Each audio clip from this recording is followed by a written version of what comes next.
There's very few that keep them. I think Well, Arby's we is didn't one of the always few. sell, we sold to the highest Yeah. bidder. Bank of America, Wells Fargo. Yeah. Yeah. Uh-oh. Okay. Sorry. Okay. Any others? Any other mortgage companies currently using or in the recent past? Okay. All right. So good. You gave me an idea of the types of banking services, and let me ask you this. So the banking crisis first began. It began actually in 2007 is when it first became kind of visible, but it became more well known in 2008. Have you changed the way that you bank or the way you use financial services after the fact now? Has anything that's happened during that period of time that prompted you to change banks or change with any financial services company? Maybe the way I do business and real estate, you know, Okay. for my clients, you know, what I tell them to do, but personally, no. Okay. Well, so what I mean, I refinanced. I mean, when all their interest rates went down, we refinanced. But that was really prompted more by Yeah, that the was- yeah. interest rates. Yeah, that was interest Okay. rates only. Yeah. Yeah. Okay. You know, So- I mean, it really makes a difference in the real estate business where people get a loan because, you know, I mean, local people with in-house underwriting, it's much easier for them to, you know, get their loan done in 30 days and close on their loan. When the underwriting goes out of state, Mm-hmm. it's very, very difficult to close a loan. I never recommend that they do a loan online. So many people want to go to the online mortgage companies, and that's just, to me, a huge mistake. Okay. Because there's a lot of junk fees in there, fees that they charge that is unbeknown, you know, whatever to the buyer, you know, unless I tell them to get a good faith estimate, you know, and look at their, you know, what they're being charged. Mhm. I mean, because they can be charged some things that they don't realize they shouldn't be charged if Okay. they went locally. So have you always recommended this to them, both before and after the financial crisis, or? You know, it's a learning process in real estate. I mean, Okay. you know, as I've grown and know what I'm doing, I guess, you know, and I've worked with a lot of different institutions, and I mean, I look at their, you know, I'll say, you know, get a good faith estimate and let me see it, you know, because I'll know right away if they're being charged fees that they shouldn't be being charged. Okay.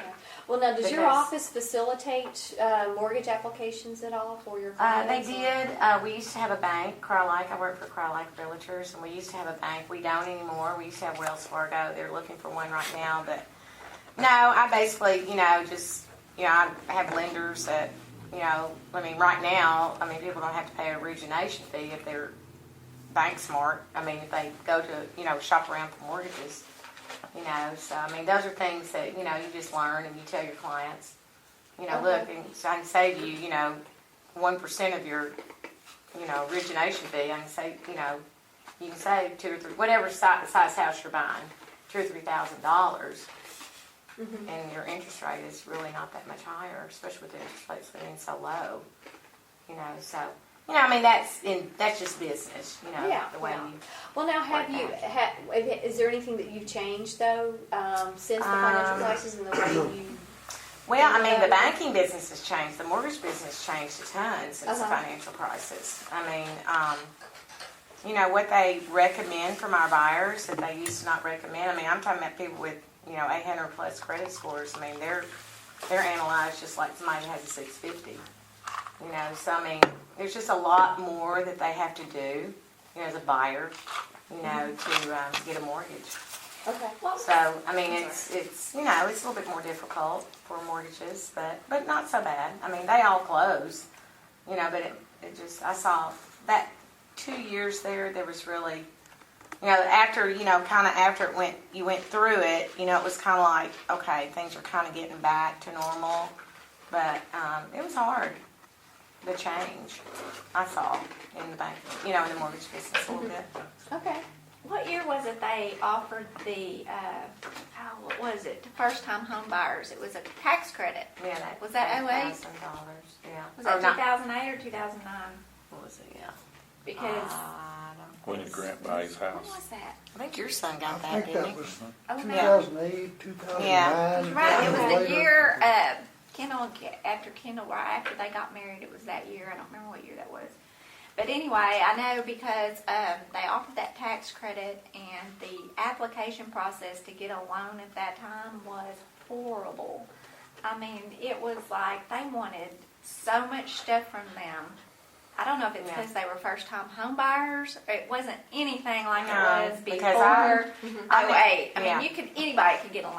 I don't care Yeah. what your Oh, financial And position see, I was was. a realtor through the very Yeah. great part of that, where they were giving people loans, and I was like, oh my, that all that 100% financing, until it became, and it was, You had to give blood to get a it loan. was a just about. nightmare. Yeah.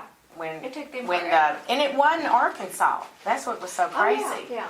It was the rest of the country, but with the whole country was being penalized because of what happened in the foreclosure market when they were giving all that 100% financing. So I mean, it changed. It was crazy, but it's better now.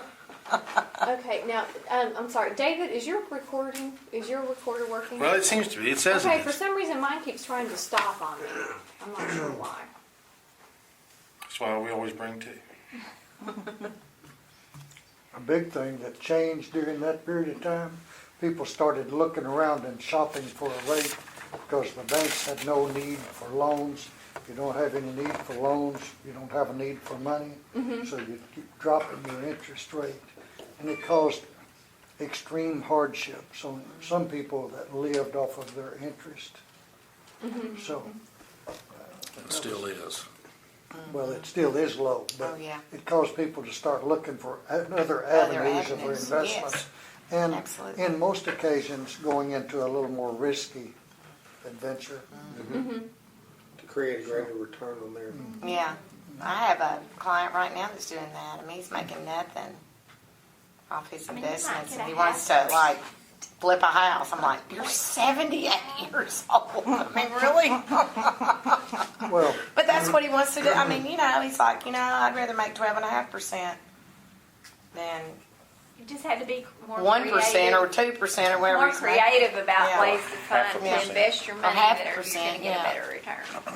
but I don't know if you want anything like that from a banker's perspective. I had I lots do, of but customers. hang on just a minute. I actually do. I think that'd be fantastic to get that. But before we go to your point of view, I just want to I want to ask the general question from the consumer's point of view. So it doesn't seem like you changed the way that you bank or use financial services or the institutions that you use. But let me ask you this: what can you tell me? What do you recall about the financial crisis? I mean, what is your if you were to sum up and describe kind of what happened and what the triggers were? How would you describe it? I think when you look It's at, the real estate. I think you look at, like Deb said, I think the real estate market, tanked, and I think that the whole, and Bob can probably add a whole lot to this, but I think from a consumer standpoint, the thing that actually changed was banks were, especially in the home equity market, secondary market, they were more willing to loan against future equity in a home. You saw 110% loans, 120% loans. And then the parts of the country where the market, actually Arkansas was hit by that, but not like some of the other states, where the real estate market dropped and the values and the homes dropped. Many of these people got adjustable rate mortgages that were going to renew, and then when they renewed, they were left upside down, and they could not, they either faced a foreclosure or they were not able, under the new underwriting guidelines, to actually, seek new funding for their loan. And as a result, interest rates on their loan went up, and the individuals were not capable and did not have the ability to pay the loan. So I think that shifted. And I think that prior to that time, it was very easy because people thought, real estate was just, increasing at tremendous values. The market was definitely overinflated. There was a lot of money tied up in real estate, and I think when that tanked, and you had the foreclosure, I think the unfortunate thing is now they've taken that pendulum where it's way over here. Now it's come here to some aspect, which is good, but very rarely on a mortgage now you're going to be able to get a mortgage that's anywhere less than 90% of your loan to appraised value. They may do some higher than that, but you see where now the banks have really tightened up with regards to how they loan money on mortgages. And my thoughts are, as individuals that are lower income, maybe different job types, it's made it harder for them to borrow money and realize the American dream and own their own home. So I don't know, Bob may have some stuff, but I think over the course of the next 3 to 5, 10 years, maybe that there's going to have to be that pendulum's going to have to shift back down somewhere in the middle to loosen that up. Because announcement today, construction starts and home sales just tanked for the month of, when you look at January. Well, So- I think a lot of that had to do with the Part weather. of that. Yes, I I'll be think you're honest right, with you. Because just one little thing that I want to say, which I agree with you 100%. But the thing about the homes is that, yes, they did not, in Arkansas, we did not lose value on our homes. They stabilized. Right. Okay? Because what happened in 03 through 07, or 02 through 07, whatever, when everything was being appraised, it didn't matter what you put your house on, they'd appraise it, the market did go, and then we really literally leveled out. It went down some. It went down some, but it did not not for go long. down that Not like much. It everywhere. really And then it didn't. went back Home up. values did not go down. I always told my sellers, my buyers, I said, if you bought a house, you have to keep a house for 5 years to be able to sell it with a real estate agent and get your money back. I said, if you sell it in 2 years, you're losing money. Because I think the there was a market time didn't go down. period. Like if you bought it for $195 in 2005 and sold it in 2008, you're gonna get $205,000. You're gonna get You lost, yeah. you lost lost money. it all. You Yeah. lost money exactly because it didn't At the increase in timing. value. It stayed the same. You see what I'm saying? So that's what I saw in the market. But it did affect the market tremendously.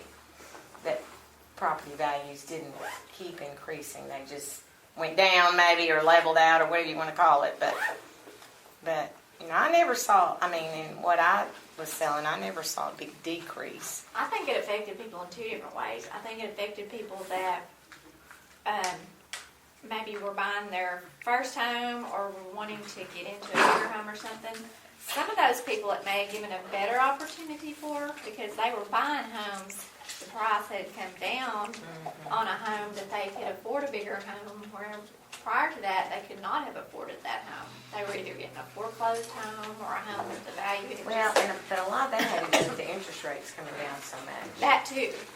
Because the interest rates coming down so much, that could make that home buyer who could only buy at 6% a $200,000 home Right. to buy a $250,000 home now at 3%. Right, but the prices of the homes had come down too, so they were able to afford more Yeah. homes if they could qualify, because the banks got tighter on their qualifications. But then also, the people who own homes that might have wanted to, let's say you owned a $250,000 home and you wanted to buy a $400,000 home, it might have made it harder for those people because the jump in their mortgage was so much more with all that was going on. The banks might have been more reluctant to lend them money.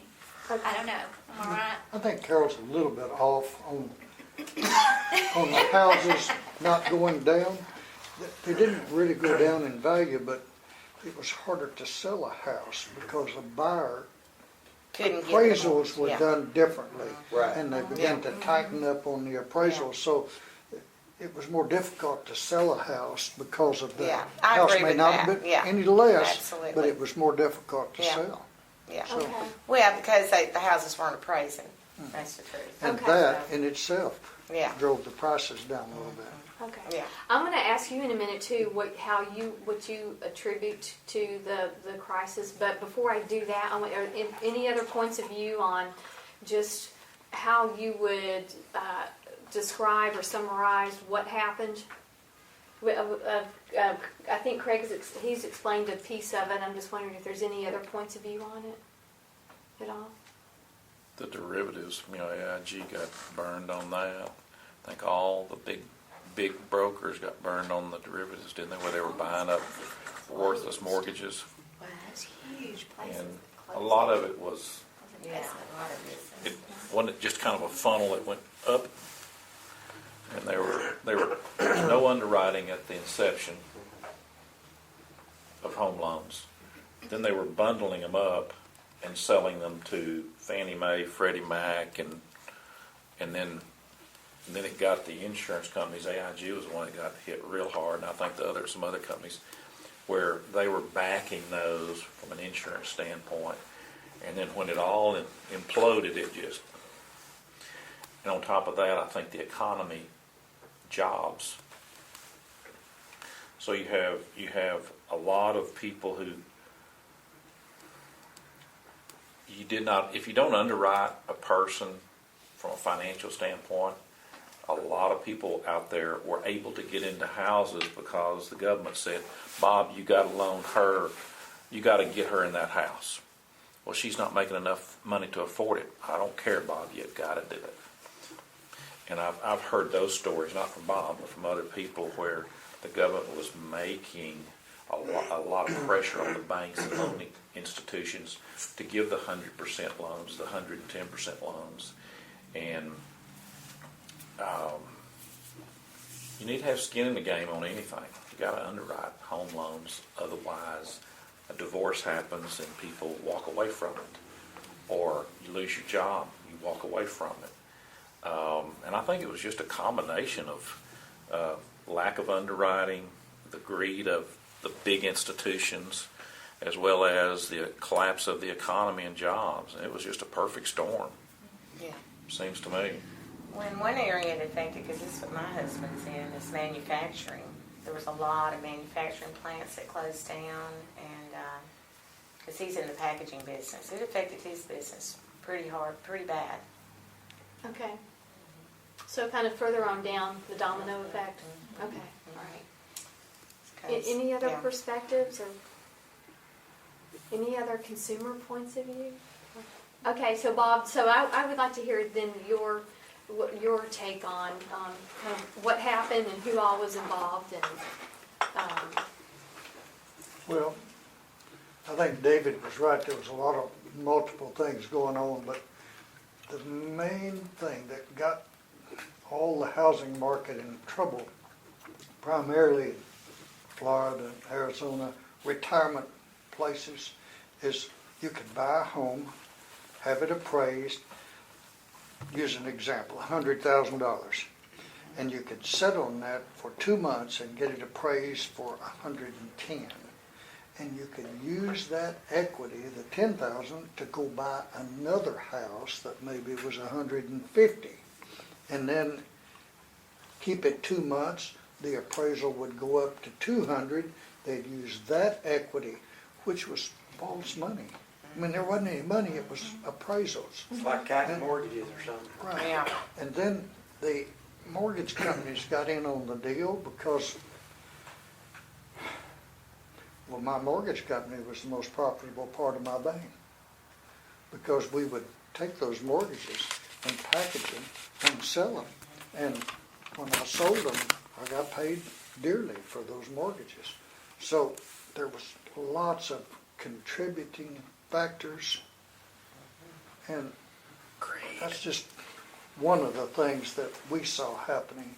And real estate in certain areas would just seem to go crazy with the pricing and the appraisals. If it got more this time, the new appraisal would be even more. And so many banks was just buying into it. They just make the loan, and it caused a lot of banks to fail. Okay. Any other comments on that? Do any of you know anyone who had direct experience with difficulty in meeting their mortgage obligation? How many hundred do you? Bob would know that. Bob would know that answer. Leave me out Yeah, of this. we're Yeah. gonna bring you in we'll bring you in kind of at the tail end of Okay. these kind of questions. Anyone know anyone who had direct experience with difficulty? You might, real estate business. Well, yeah, I mean, I did a couple of short sales. You know, I've got a client now that's Okay. in distress with his mortgage. Yeah, it's tough, you know, you just, you feel bad. I mean, same thing, type thing happened with him, you know, he just kept borrowing against his equity and now his house not worth, you know, what. And it ran down, you know, just a lot of contributing factors. Yeah, I've known probably several people, Okay. actually. And so, did you know them did you work with them during this period, this time period of the crisis, or? Yeah, a couple of them I did. Oh, We okay. did what was called a short sale, Mhm. trying to sell their house with, you know, without it going to, right, it's called it's like a pre-foreclosure. The Mhm. bank releases them from any penalties and interest that have accrued from them not making their house Mhm. payment. But yet sells it just basically on the principal balance. You know, tries to get principal balance if they can. Okay. Do Did you you- attribute, I'm sorry, go ahead. Yeah. do you attribute that to the loss of business? You said your husband was a salesman. Yeah. Businesses closing Yeah. down, people losing their job. And Exactly. Not- Those two especially. That those thing keeps two or coming three. in back to your mind. You know, bad things happen to good people. I sure do. Mm-hmm. I do. So, So, I'm yeah, sorry. I do contribute that, and the two that are in my forefront of my mind, that's exactly what happened to them. Lost their jobs. Their their companies closed. I mean, Yeah. they were company owners, and their companies closed. And when their companies closed, right, you know, that's what I mean. That was Bad the things perfect happen to good storm. You people. had Yeah. unemployment and lack of underwriting. Right. People being in a house that really didn't justify, their income didn't justify the house they bought. Right, okay. Now, did any of these clients who you were helping them with a short sale, did they ever discuss with you anything about which particular bank their mortgage is with, or how their bank oh is yeah, I had to handling work them? with the banks. Yeah. Okay. Yeah. Oh, that's a pain. Not your bank. It was like Chase. Not one customer, not one friend, I mean, That's why we're still your It was friends, not Bob. your bank, honey. I love you. You know I love you, but it was not your bank. Hey, just tell him that's why we're still his friend. That's right. That's why we're still your friend. If you'd have foreclosed on us, we'd have been really mad at you. Yeah. It was not his bank. It was like those big old banks, like Chase, Bank of America. Okay. Well, I mean, the problem is that, I'll tell you the problem right now, because I'm dealing with it, and it just infuriates me. You never talk to the same person twice. They run you around to all these different people. You have to be approved to talk to them if you're, you know, representing them as their realtor, which is fine. You know, I understand all that. Because the seller, or the guy in the short sale, is still the homeowner, so he has the final say, but the short sale is being controlled by the bank, see? So they have the final say, but he has a say. Let's put it that way. So it's very difficult. And then it's like they want to do these auction.coms and all this stuff. And like this particular client I'm thinking about, I mean, he had a decent offer on that auction.com. And explain this to me, Bob. I mean, if you know, you might not know. But he had a decent offer.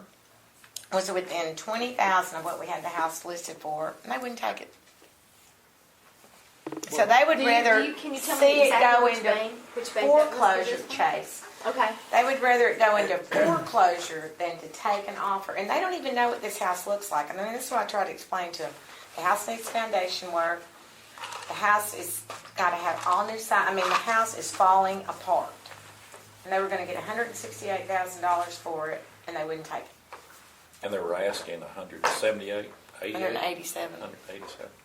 sometimes I don't you understand that. can use that on your books. You don't Yeah. have to take the hit Yeah. as long as you have it at a certain figure on your books. So Yeah. why take a loss when it's gonna hit you on your book and you're reporting earnings and Yeah. it's an accounting function that Yeah. makes the decision for you. Yeah. So, So do you think you would have less issues with stuff like that if you used local banks instead of big banks, like big national? No, but I mean, I National don't, yeah, bank. well, I do because I think you could have somebody to talk to, but I mean, there's no way you could do that, could you? I mean, those big national banks, I mean, they're the ones that have all the money. You never can go to see I mean, a person. that's the reason why these smaller banks sell their mortgages. I mean, If you're talking to a bank that holds their loans, yeah, which Yeah. Arvest did, yeah, Right. that Yeah. would be one you could work with. right. But the larger banks are gonna be less inclined to do that because it's a derivative of their accounting practices. If they take that hit, they're gonna have to write that down and all of a sudden it becomes reality. They don't necessarily want reality, they'd rather leave it as an asset on their books. Right, right. I mean, if you had a, Yeah. Instead of a Number of- $20,000 loss, it was a So is a $178,000 foreclosure asset. not that big a deal to a bank, No. really, to those big banks? So that's why they just go ahead and do it. right, and only if they hold their own loans. Now, Yeah. if a small bank holds that loan, It's huge. they're gonna work Yeah. with you. I mean, Yeah. they're gonna say, all Yeah. right, can you get another, Yeah, but they're gonna do a deal. Where Yeah. a large bank will not do a deal. yeah. And that's the problem. That's what you experienced from working with these clients. So for this particular a short sale though, where Chase refused that offer of $168,000, do you recall what actually ended up being the end result? What happened then with? The house is still in the market, and I mean, they're still trying to sell it. And, Okay. I mean, nothing happened. I mean, the end result was that they didn't sell their house. They're not Okay. in bankruptcy. Pardon me? They're not in bankruptcy. Oh, they've already done that. You know, you can file bankruptcy and still hang on to your house till, They you should know. stop their payments. Yeah, and then they That'll- stop their payments, and that's that what will causes all create the a other stuff to atmosphere of- happen. Yeah. Cooperation. I mean, that's what they always do Then they'll first. talk to When you. when they quit paying their house payment, people that are really distressed usually file bankruptcy. But they do that so they don't lose their house. And then if they keep not making their payments, correct me if I'm wrong, then it eventually goes into foreclosure if they can't work it out in Even these if short they're in sales. bankruptcy. Yes, Yeah. a bank can force that. So, Sherry, we haven't heard your opinion on the financial Well, I was crisis. just thinking about, I mean, I just bought a house, what, was it 2 years ago, Carol? And, of course, I work for a big bank, but they gave us all these, employees are supposed to get all these special treatments and all this kind of stuff. I talked to 3 different people, never could get anything out of them. And Carol got me with Iberia, this guy, and in 30 days, I had a loan, sold my house, and bought the other house. Locally, a local bank. Well, it was Iberia Bank, that guy that did it, but Regions, they just, and I work there. I mean, they don't know who you are. They don't care, Okay. And they said, because you're an employee, you get your origination fee or something like that. And of course, Iberia, I told him, I said, this is the interest rate I can get, and this is it, no origination fee. And he said, I can match all that. So it didn't matter. I just seen it went through that and did it in 30 days, where he probably thought she was talking about the big banks have to go to the home office, which is what Birmingham. So that guy made decisions right here where everything else had to go to Birmingham. It would have never been done in 30 days. Okay. Craig, do you have anything to add to that? Anything? David? Okay. So what I'm hearing then is that generally it seems as far as how banks responded or reacted to the crisis, just in terms of their blanket responses and also how they dealt with individuals, was the bigger banks were less effective from the consumer's point of view in working with them on the home, and but you seem to have the perceptions that the locally owned and the regional or local banks, because they have an interest in it, they're going to be more flexible and try to work with the mortgage customer on it. Is that yeah, I'm I mean, sure it depends on Bob's bank closed a big loan for me that these people had premium credit, and and Arvest wouldn't appraise the house. I mean, it was an appraisable house. I mean, it should have sold for that amount. And Bob's Bank came through for us. You know, I mean, we deal with stuff. I mean, I changed the loan right 10 days before closing. I said, we're moving the loan. Moved it over there and they closed it. You know, so I mean, you know, that's one, I mean, even though Arvest is local, that's one thing that, you know, sometimes you have. It just depends on who you're working with. Now, did this work out because of your relationship with Bob, or just it was the way it happened? No. Okay. Had nothing to do with Bob. I mean, I knew Bob. I mean, I could call Bob for his help, but had nothing to do with Bob. It was the guy, the Mortgage department. the mortgage department, the loan officer. I think to your point, and Bob can talk, but I think that does not negate the benefit of having a personal relationship with your banker, and that, you know, whether, you know, it's you go to the same church together, or, you know, you're in the same civic club together, your kids play ball together, you know, you're in the same neighborhood, you know, I think that that's, you know, very, you know, critical component. Like we started banking with First Community Bank in Conway when we got married about 22 years ago. And it was First Community, it was just a small community bank, and then it networked with First Security Bank. But there's guys that work there today that I went to college with, that I knew, and they took jobs there. And they, you know, you develop that friendship, you develop that relationship, and, you know, it makes it like we're in the midst of a remodel right now doing a construction loan. It made that process, I mean, literally seamless. I mean, they just, I mean, took, you know, extremely care, and I don't think that that's really something that I could have seen like at a Bank of America or a much larger bank. It would have been a much longer, probably a more difficult process, whereas it was more of a local, personal, yeah, let me see what I can do to help you, you know, get me this, get me that, and I think that that was the, you know, that's the benefit of having the relationship with your local banker and a local bank and the community that's involved. Okay. I think that's a plus. I mean, I could explain that just a little bit more for you, because what you said is exactly true, but the reason it's true is because the local bank that has its own mortgage department, those people work on a commission. If you go to Arvest, they're working by the hour. They're not as inclined to help you get your loan processed as, say, one of my brokers, because when they got that loan closed, they got paid. So it's 4:30, I'll call you back tomorrow, Right. where your guys would stay there all night to get it Is done. that what the? Hold yeah. on. Yeah. You know, Yeah.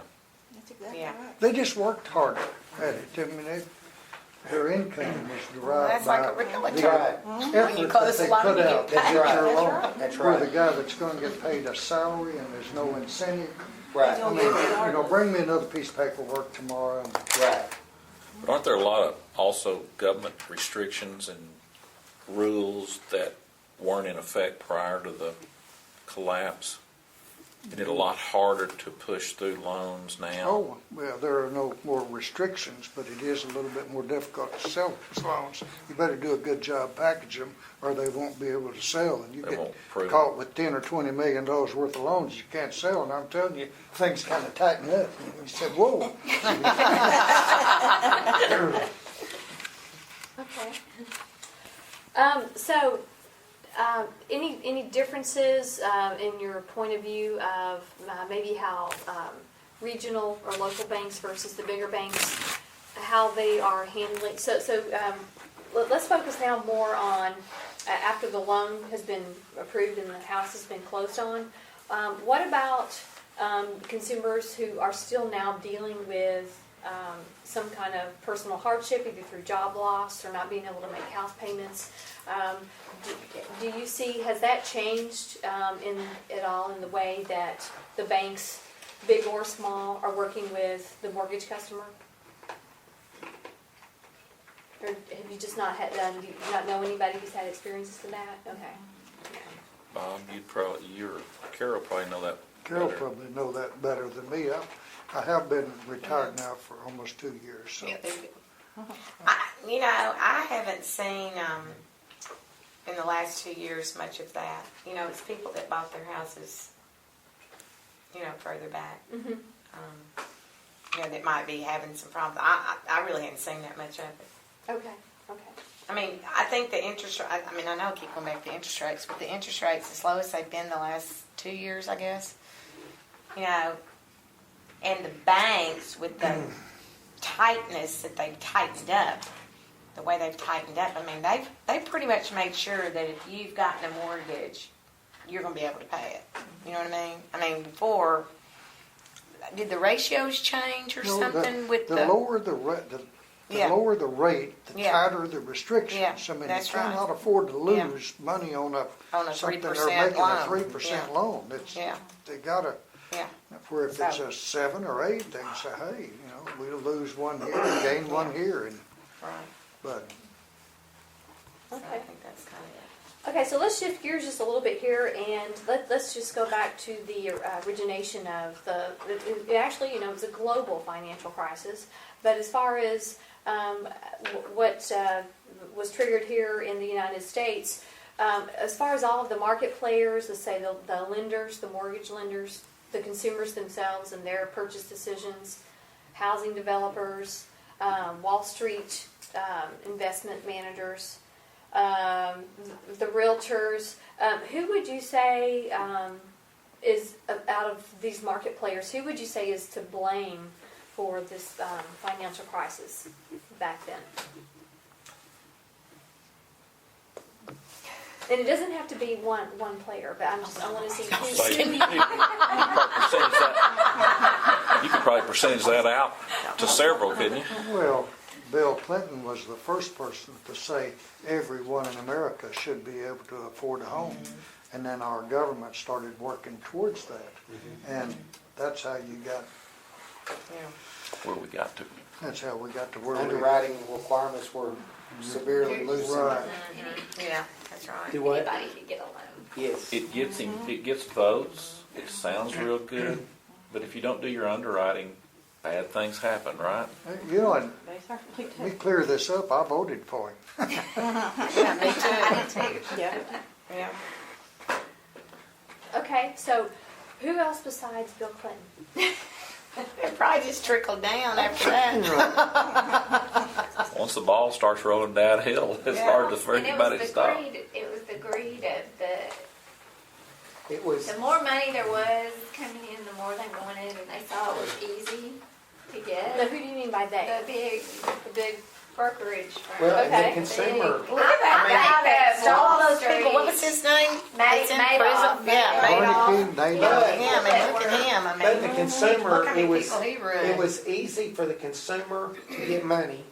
Yeah. And the consumer took that money and that equity, and one of the key issues is many of those consumers lived on it as part of they bought Cars, big ticket items, new cars, cars. vacations, jewelry. It basically artificially boosted the economy, and then when that equity completely disappeared overnight, you had all this invisible paper sitting up in the air, and there was nothing to back it up. There was no value there to that. And then, it's like a house of cards. It just started slowly but surely falling down, and and one thing led to another, and it was just it was a roller coaster. Once this one failed, then that one was going to fall, and this one failed, and that one was going to fall, and it just, and it was a tremendous, collapse once it happened. But, the consumer is partly to blame because they're the ones that signed the dotted line, but yet at the same time, it was the mentality that was created that it was easy money, easy to get, no risk because you're borrowing it against your equity, and in many cases, the future equity in your home. And then when all of that fell apart and that paper, that backing was gone, then a lot of the consumers were left holding the bag that they couldn't get out of. Well, the consumer created that. Mm-hmm. So Well, they it's borrowed. actually it's the Because the greed, consumer they- and They greed. kept buying and Agreed. That's the Yeah. two That's major. I mean, look at credit Words, card yeah. debt. People's credit card debt. Anybody could get a credit card, and they were just charging. not Look at the paying it student off. loans now. The interest rates were high on People credit get student cards. loans, Yeah. and they just keep getting them and getting them, getting them, and they go out and buy stuff with them. Not in their minds, I don't know if it's because they're young or what, they think they don't have to pay them back. I know people like that right now. And they're out going to dinner and buying this and buying that. Don't you think you're going to have to pay that back eventually? Okay. That's true. What about, don't throw anything at me, what about the bank's roles in this? As far as blame or the way that they handled loans and approved mortgage loans, and as well as the type of loans that they offered? What do you think that the bank's roles were? I'll tell you a story that I heard from a good friend. He's on the board of directors of a bank. I won't say which, but they had their rules of making loans, house loans, car loans, all. They had their specific rules, and it had been that way for many, many, many years.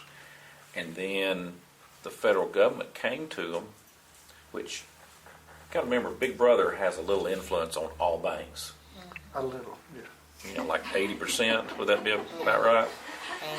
Just threw that out. But he said that our board of directors, you know, we were being told that you need to loosen your underwriting guidelines on your loans because you need to allow more people to have loans for cars, for houses, da da da da. And this friend said, we all took a vote and we said, no, it's worked fine for years and years. We're making money. We're doing well. We're serving our clients. And they didn't change. And he said every year, or many times every year, they got hammered. You need to loosen your requirements. And they didn't do it. And then when it all hit the fan, they haven't had any big problems at all. So they underwrote their book of business to a profit, and they served their clients at the same time. But they didn't give you a loan when it wasn't justified. Is that a good way to put it? Yeah, I don't blame the banks. I blame Fannie Mae and Freddie Mac. Well, I mean, you know, they're the regulations, you know, and like you said, they loosened everything up, and you know, I mean, the government, I mean, you know, and then when they decided to, they bring it back in, then they just made it so crazy that it was like nobody could qualify almost. It's like you need to address the needs of your community. Yeah. And when you do, and it goes bad, they say, why did you do that? Yeah. It's like, Yeah. So really the government's okay. I think it's the government's fault. well, hey, I'm here to get everybody's point of view. Okay, well, so now you mentioned Clinton, but I just want to ask if any of you are aware of George W. Bush's administration's role in this as well, because you know there is documented reports in news about how that was part of his initiative as well too, is that he wanted to increase home ownership, and he actually initiated this goal to try to increase home ownership among minorities, in particular racial minorities.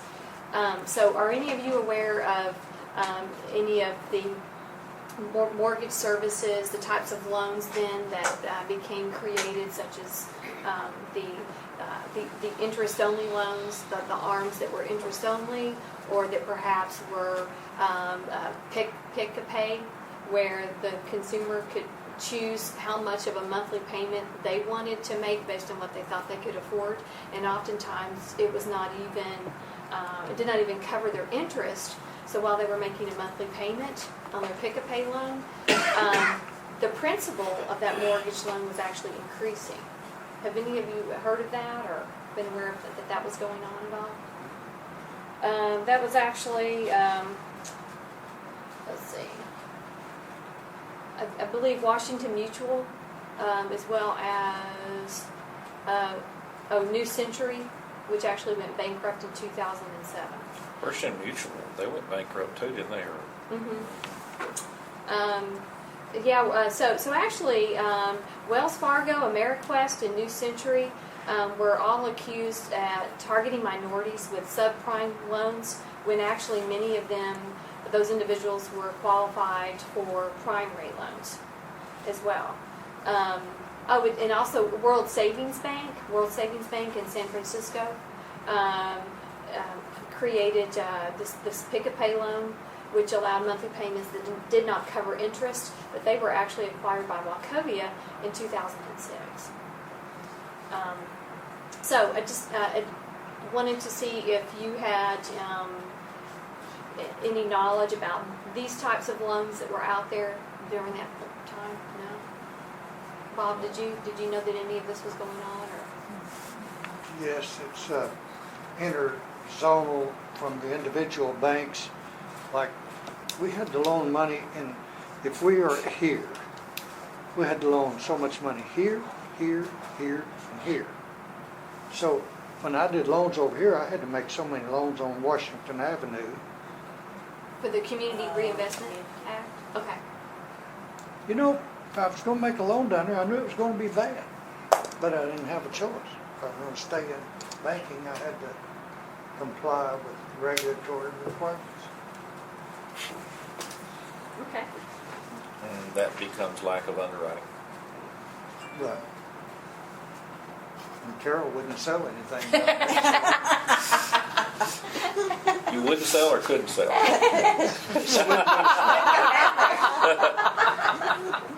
Yeah. So- No comment. So what is your knowledge on, again, back to the big banks, Bank of America and Citicorp. Actually, they were accused of erroneous fees, wrongful and shoddy foreclosures, and inaccurate documents of foreclosures. And in addition to federal accusations, federal government accusations, they also had a lot of private lawsuits and class action lawsuits filed against them, that they duped investors to buy troubled mortgages. Yeah, I heard about that, but I don't really know that much about Any it. point of view on that, Greg? Bob? How come no one wants to come?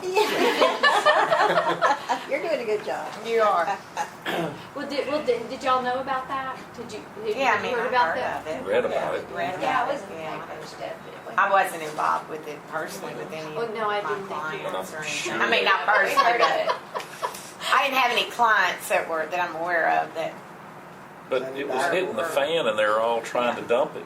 Yeah, It was kind of, as the old saying goes, hitting the fan. They were trying to dump these mortgages, get it off my books and onto your books. Right. So Are you talking about the refinance when some of the No, refinance? I'm talking that about during the financial crisis, Yeah. the massive foreclosures that were going on through the offices of Bank of America as well as Citicorp. But then also, when they closed on those mortgages and bundled them and sold them to investment Right, firms, the investment firms came back with private lawsuits and said that you sold us troubled mortgages. Well, wasn't there something where they foreclosed on people that shouldn't have been foreclosed on? I remember something about that or something. Well, I know during Yeah. the course of that time, and Bob could jump in, I know that there were several mortgage companies that actually lowered the principal balance of loans and actually gave concessions without any retribution to the borrower at all. Basically, we cut X amount of dollars off the principal of that loan, and I think that they made some concessions in that way. But then also, I think the consumer, there were some class action lawsuits against some of these lenders that the consumers were able to win that indicated, that some foreclosures maybe should not have happened, that did happen. And I think, correct me if I'm wrong, but I think what it did is it basically brought the mortgage company and the consumer in those circumstances together as basically joint heirs with regards to the problem or the issue that would pass down ultimately to the consumer. And I think part of that was ensuring that some of the banking industry took some of the responsibility for that. What do you The think? consumer had less to do with that Yes. than the large banks. I mean, they could get a loan and move Right. on, and the bank was packaging that and selling it to someone else. Someone else is packaging that and selling it to a larger buyer. And the whole thing just started to collapse. And really got into it is some people was doing it so fast and so much of it, they relinquished their right to do all the paperwork. They didn't care. Put it in. Give it to me. Put 10 million. If you don't do it all right, it's okay. Give me 20. So it was inevitable that something had to happen. Anything else you want to ask? And just in the interest of time, we're kind of pushing past an hour here, so we might want to just ask about the marketing issues Yeah, as far as, that was next. I just Yeah. wanted to see if you had any additional so questions we can get on. people out here, we don't want the bang bang Yeah. shrimp special to go So, on. yeah, Run out of shrimp or something. Right. Exactly. That's what they done. We're wearing, Bang, bang, we're bang, wearing bang, him bang, out. Mine's almost getting empty. Okay, so let's move on then to marketing, communications, advertisements. Do you remember or recall any advertising or other types of promotional communications from banks during this time, either immediately preceding the financial crisis or at the beginning of the financial crisis? Any advertisements or For communications? banks, you mean? Uh-huh. Gosh, no, I That don't. was going every day, I think wasn't they it? tried to hide. Well, I still Much remember advertising. just the regular, advertisements on your local channels where they would advertise, the bank for, the benefit that it could be to the consumer, savings, checking, financial services. Yeah. But I don't remember Nothing about specifically any mortgages. targeted, I don't remember any specific targeted ads or recall any that just Okay. stood out. I'm I sure think there on were the some. internet- You know what else though? I don't remember. You know, that internet I don't remember mortgage seeing stuff started anything really from the coming big out when major all the, banks. when they started As giving far as loans talking like they about, were, other than all that. credit services. Like who is one of them? The big For one. what? The internet mortgage company, they started really coming out strong when all the market got real. NetBank, the Wasn't the it? Atlantic. Yeah, Atlantic there were banks. just all those where you could go online and get a mortgage, get approved, Oh, I and know get what your you're mortgage talking like about, that. yeah. Like, A lot of that was, every time you go on a website, they'd have a link. If you click on this, you can refinance for this, and you saw a lot of that, I think. Okay. And Do you recall And I think receiving any consumers communications, whether it was maybe direct mail or email or anything from your own bank during the yeah. financial crisis? You do? not my bank. what do you mean? Any kind of communications from your own personal bank or mortgage company during the financial crisis? Did you receive any kind of communications about it, what was going on, or? Okay. Not really. I would Been get a letters. customer of NBA, you would have gotten. There you go. I remember getting letters from other banks or mortgage places that were wanting you to refinance your Yeah, loan. yeah, Oh, sure. yeah. Yeah, I get- Everybody's yeah, wanting you to get But that. refinance not, their loan. yeah, not from my bank Okay. directly. And now, so during what period of time are you talking That about? wouldn't have been, no, that would only have been about, 2009, probably about 11, Okay. 12, the So last well 3 into- years maybe. yeah. Yeah, Okay. after about half of it was over, then you started getting stuff in the mail. We'd like to, you to finance your loan with us, just refinance with us. We advertised the prevailing rate of Yeah. in our bank statement. Sent it, Yeah. Oh, well, that was, Did you know that you could get a 3.5% Right. loan? I mean, Yeah, when the I loan don't- rate I didn't started really dropping, know then you you started that getting well all the until you mail were Right. from different places. Sarah, Carol, I you're not still getting get it. off that easy. Okay. What? Did you hear what she said? I'm still having a hard She's already trying to sell her way out of What'd it. you say? I didn't really know you that well until you retired. So what do you think about bank advertising in general? Well, first off, have any of you seen any type of bank advertising recently? You see it all the Yeah, it's time. right all the time. Absolutely, like- Metropolitan's Yeah. bankrupt and they advertise every day. They sold out, didn't they? Yeah, Simmons, But but you see- Simmons is still allowing them to advertise. Centennial, I mean, they they all all, advertise, everybody's but it's just advertising. kind of like a Yeah. local, like if Kroger was advertising, I mean, it's not anything that really But captures your attention if you're watching TV. Yeah, Regions advertises all the time. yeah, The we're green probably bicycle. Yeah. we're probably not a good group for that because I think most of us have our bankers that we deal with and have for many years, so it becomes a non-issue. You just kind of, you're waiting for it to get over with so you can see the news or the next other show. Right. But if Okay. you were unhappy with your bank or wanting to buy a house or a car, I think there's plenty of advertising. Come see us. We can offer this. We're doing that. And I think they're doing that right now. I think Yeah. other banks, like your bank and Regions. Regions advertising. Metropolitan is advertising Yeah. all the time. Yeah, And you get something in the I mail really all don't the time understand from the that. bank, especially about refinancing or And there's open a always free checking newspaper. account or whatever, you know, Yeah. kind of. Nearby and We'll give neighborly, you and, four- Yeah, nearby 5% Neighborly off. Bank. and they're bankrupt. Yeah. New I've toaster. seen that. Yeah, Centennial will give you a new toaster. Yeah, there you go. Yeah. Yeah. I didn't realize They that must banks have- still did that. Yeah. They must have had a They truckload of recently, I've those. heard Do you something bank about that. locally at all? You bank locally? You're not paying attention. No, well, I've to- been doing credit unions myself for several Yeah. past several years. Yeah. So I'm curious if any of you, all of you had long-time banking relationships, and you probably don't count being this, but can you tell me what the tagline, the advertising line on the ads for your bank is? Or they probably have it on it's on the statements or something.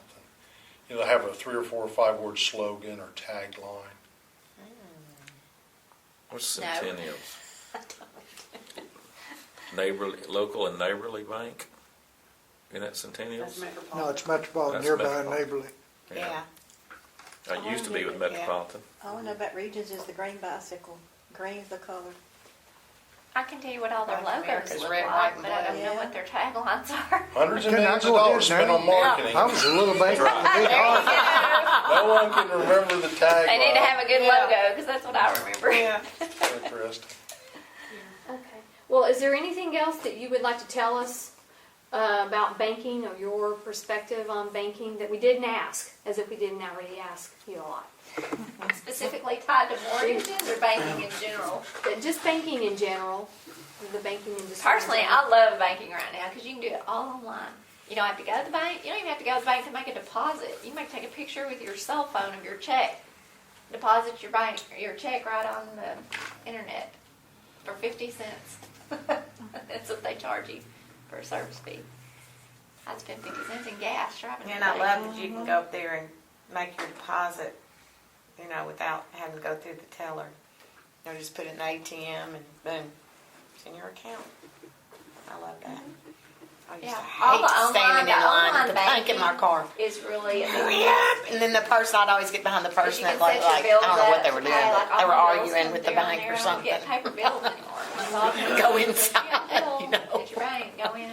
Go park pay your it. car. Brick and mortar will be a thing of the Right. past Yeah. in the not too distant Yeah. future. We're probably going to a totally paperless society.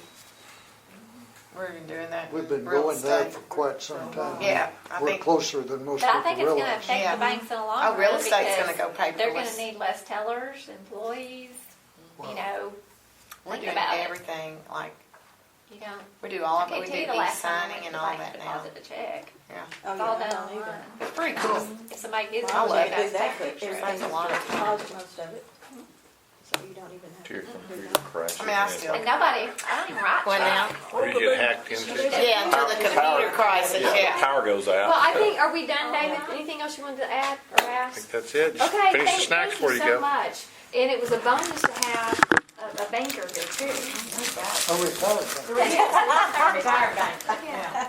But you still have that knowledge, you still retain that knowledge. Prior Yeah. bank owner and proud of it, right? Right. That's right. I just want to say I appreciate y'all all coming since I asked you tonight. That was nice. And I was hoping I could get at least 6 people here, so I think I got a pretty well-rounded group of people that do